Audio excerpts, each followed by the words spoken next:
핵심은 대선 후보 경선이에요. 이재명 지사 입장에서 보면 한 분을 당대표를 염두에 두고 계신 것 같은데 얘기를 듣다 보니 저는 누가 하는 게 좋겠다는 생각이 분명히 있어요. 네, 저도 뭐 들은 바 얘기해 주시면 안 있어요. 되나요? 반대로 윤석열은 불행하게도 소문난 시사 맛집 이철의 공덕포차 시작합니다.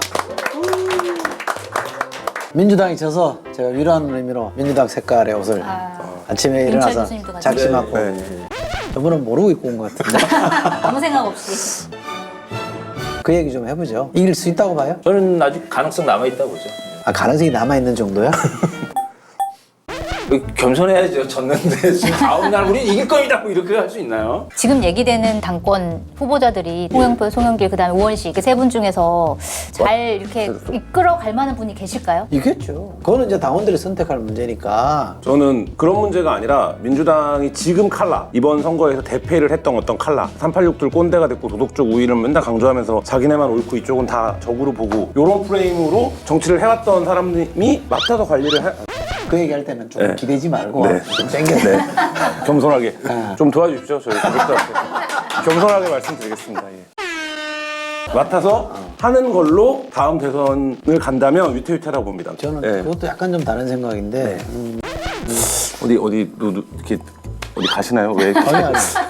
그러니까 지금은 민주당이나 뭐 국민의힘이나 마찬가지인데 정치 일정을 보면 당대표는 전당대회 치르고 이제 대선 후보 경선으로 들어가고 대선이잖아요. 핵심은 대선 후보 경선이에요. 대선 후보 경선 과정이라는 거는 누가 후보되느냐의 문제가 아니라 노선이나 그 당을 끌어가는 그룹이 교체되는 이행기거든요. 그러니까 권력 이양기예요, 사실은. 당의 권력은 그때 이미 바뀌는 겁니다. 전체 국가 권력은 대선이라는 선거를 통해서 바뀌는 거지만 당내 권력은 대선 후보 경선 과정을 통해서 바뀌는 거기 때문에 이 본 게임이 있는데 이미 예정돼 있는데 그럼 9월 9일까지 지금 민주당은 뽑아야 되는 거잖아요. 6개월 전이면. 그러면 사실상 당대표 뽑고 나면 당내 경선 레이스로 들어가는데 이 앞에다 뭐하러 자꾸 에너지를 낭비하고 소진하냐 이 말이야. 이 게임에다가 더 멋있게 제대로 해보는 게 중요한 거죠. 알겠습니다. 아니 뭐 저도 그 얘기를 한 거고.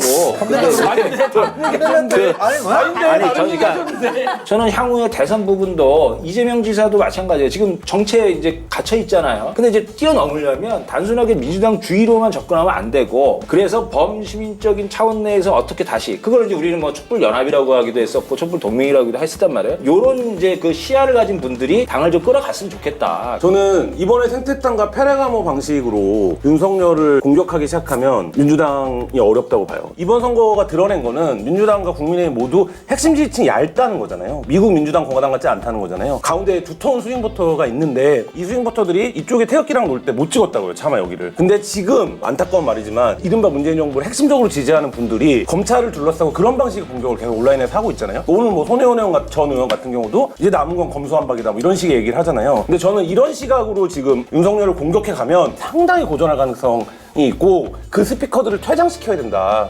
정치는 결국엔 매력을 주는 게임인 거잖아요. 매력적이어야 되는 거거든요. 근데 다행히 이낙연 지사는 엄청나게 큰 괴멸적 타격을 입었지만 이재명 지사는 사실 이제 득실로 따지면 눈에 띄는 득도 없지만 눈에 띄는 실도 없었던 선거가 된 거잖아요. 그러면 이제 거기서 고민을 시작해 하는 게 민주당 전략에서는 맞지 않나. 이재명 지사 입장에서 보면 덕이라고 하는 거는 뭐 큰 덕은 아닌 것 같아요. 그러니까 당내 경쟁 구도에서 확실하게 일강의 체제가 구축된 거는 덕이라고 볼 수 있지만 실이 굉장히 커요. 그렇죠. 왜냐하면 지금 당장 저는 그렇다고 보지는 않습니다. 자칫 잘못해서 대선까지 심판론이 밀려가면 이재명 아니라 이재명 하렵이라도 못 이기거든요. 그게 무서운 게 그런 거란 말이에요. 그러니까 이 숙제를 어떻게 풀 건지가 본인한테 큰 부담으로 와 있는 거고 반대로 윤석열은 야권이 이겼으니까 괜찮은 것 같겠던데 불행하게도 국민의힘이 지금 튼튼해졌단 말이에요. 본인은 밖에 있고 당장 들어오라 그러잖아요. 근데 들어갈 수는 없고 그럼 밖에서 뭐 집을 지으려면 누구랑 어떻게 지어야 될지도 고민이 있고 또 중간에 묘한 존재가 하나 있잖아요. 안모라고. 희한한 존재가 또 하나 있거든. 그분은 국힘 들어가시는 거 아닌가요 이제? 모르지. 그쪽은 또 그쪽이 튕기더만. 요 게임이 어떻게 펼쳐질지에 따라서 저쪽이 쪼개질 수도 있어요. 또는 저쪽이 잘 흥행이 되거나 무대 관리가 잘 돼서 멋있는 단일화를 만들어낼 수 있죠. 그래서 그 세력 전체를 모아내는 뭔가를 만들어낼 수도 있고 완전히 뭐 2분 또는 3분으로 쪼개질 가능성이 있어서 윤석열 입장에서 마냥 해피한 구도는 아니었다. 저 일각에서는 약간 김종인 위원장이 어쨌든 그만두고 바깥에서 윤석열을 키울 것이다라는 분석도 나오잖아요. 저는 김종인 비대위원장의 구상은 바깥에서 뭘 만드는 게 그렇게 현실적이다고 보지 않을 거예요. 그러니까 지금 이제 윤석열과의 가능성을 자꾸 흘리는 거는 국민의힘이 본인한테 다시 추대하든지 정권을 맡겨라. 그럼 내가 얘를 데려올 수 내가 있다. 여기 가서 하면 누구당 깨진다. 이런 시그널을 계속 주고 있는 거기 때문에 국민의힘이 김종인 변수를 어떻게 다룰 건지에 대한 고민이 아마 깊어질 거예요. 김종인 비대위원장이 어쨌거나 이제 탈과거, 탈박근혜니 뭐 탄핵의 강을 건너님 이런 걸 좀 했잖아요. 근데 딱 벗어나는 순간 옛날로 국민의힘이 돌아가 버리잖아요. 과거로 해결했다 그러면 김종인 위원장 할 말 있죠. 저다음 도저히 안 되겠다. 내가 그렇게 바꿔보려 해서 안 되겠거든. 그래서 여기 윤석열하고 뭔가를 하고 집을 지을 테니 다 나와라. 괜찮은 사람은. 네. 그럼 여기 새로운 집을 짓겠다는 구상을 해볼 수도 있고 이 길도 가능하고 저 길도 가능하고 두 가지를 다 보고 있을 거라고 저는 생각하는데 본인 스스로 취향은 국민의힘을 중심으로 뭔가 해보고 싶은 생각이 저는 강할 거라고 봐요. 왜냐면 바깥에 집 지는 게 쉬운 게 아니거든요. 그렇죠. 김종인 위원장의 리더십이 이렇게 막 발휘되고 꽃을 폈던 건 다 당 안에서예요. 그러니까 이제 그 정당의 중요성을 알고 또 정당이 있기 때문에 뭔가 작전을 쓸 수 있는 거지. 밖에 지금 달랑 나가고 둘이서 뭐 카페 앉아가지고 뭐 세상 저기 얘기할 거예요. 그러려면 여기 나오면 되지. 저기 이제 여기 같이 술 마시면서. 근데 포차에 오셔. 예, 안 된다는 거죠. 그래서 저는 윤석열 전 총장이 다른 길 별로 없다고 봐요. 결국 국민의힘과 손 잡고 들어가서 거기서 이제 할 수밖에 없다. 아니 근데 이런 가능성이 있죠. 말 것은 미안한데 국민의힘 후보 뽑고 제3지대 후보가 또 만들어져서 그래. 단일화 과정을 거칠 수는 있죠. 그럼 또 그때 예를 들어서 김종인 위원장이 국민의힘에 있으면은 왜 바깥에 있는 사람 왜 후보 주냐 당에서 해야지 뭐 이렇게 또 주장하실까요?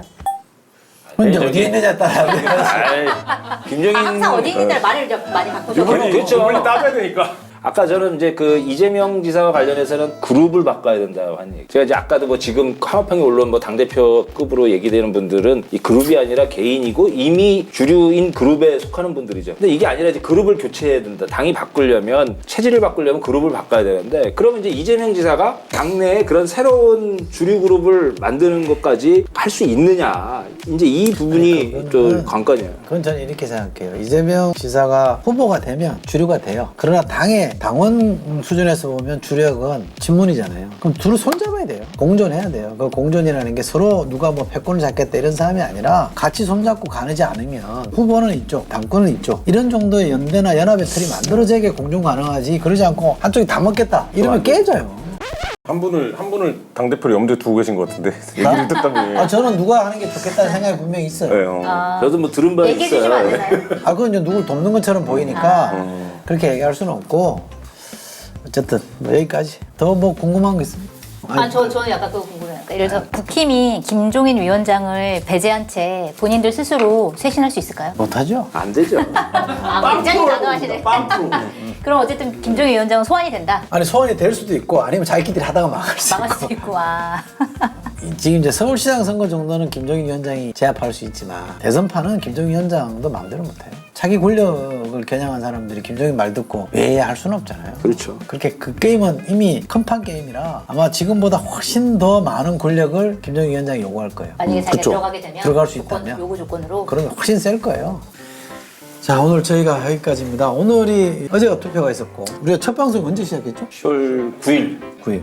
10월 9일부터 지금까지 달려왔는데 계속 봐주신 분들께 고맙고요. 제가 오늘 시즌1은 여기까지 하겠습니다. 좀 정비해서 더 나아진 모습으로 찾아뵙는 걸로 해야 될 것 같습니다. 한 말씀 하실래요? 건강하시고 또 행복하시기를 또 이제 다시 뵐 때까지. 네. 오케이. 자, 되게 처음에 부담스러웠는데 그래도 이런 포차 분위기와 그다음에 이철희 소장님과 김철 교수님이 너무 재밌고 그다음에 무슨 얘기를 해도 막 다 내가 하고 싶은 얘기 다 할 수 있게 해주시니까 그게 되게 재밌었던 것 같아요. 즐거웠습니다. 시즌 1. 저는 되게 살도 많이 찌고 막 방송하는 거 안주 먹느라고. 뭐 먹으면 먹는다고 먹방 찍고 너 혼자 먹방 찍냐고 막 이런 댓글들에 하나도 개의치 않았습니다. 네. 너무 봐주셔서 감사하고요. 네. 시즌 2에서 제가 있을지 없을지 모르겠지만 너무 감사했습니다. 하나도 개의치 않았다는 얘기는 많이 개의했다는 얘기예요. 네. 많이 힘들었을 텐데 네, 괜찮습니다. 잘하셨고요. 자, 저희까지 한번 물러가겠습니다. 고맙습니다. 네, 감사합니다.